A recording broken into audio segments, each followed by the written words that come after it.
Let me share a story with you from the business world, because if we're going to suspect the worst in each other, of course we're going to suspect in the business world, because if I share my idea with you, you're going to take it. And that's what we believe. Again, it's one of those stories we tell ourselves. If I share with you in the business world, that's why we're competition. I can't tell my competition what I'm doing. And this is the story of Amy's Kitchen. Any of you guys familiar with Amy's Kitchen, Amy's Foods? Fabulous vegetarian foods, frozen, and I wish Amy's would pay me in soup. I mean, they're wonderful, wonderful. Story of Amy's is the same story of every tiny little startup that ever started. Their baby was little. They wanted to feed her good frozen foods. That's, by the way, who Amy is. Wanted to feed Amy good foods. They didn't find any out there. They said, you know what, we're good cooks. I mean, this is where any small business comes from.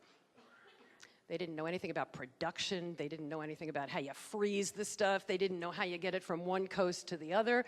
And so they picked up the phone and did the unthinkable. They called Swanson's Foods. Swanson's, the big behemoth, you know, I grew up on their TV dinners. They called Swanson's Foods. And they said, you know, can you tell us how you do this? And Swanson said, sure, come on down. And their engineers took them through their factories and they showed them, here's the machinery we use, here's the equipment we use, here's the process we use. Call us if you've got any questions. Neither company went out of business. Both of them are still thriving.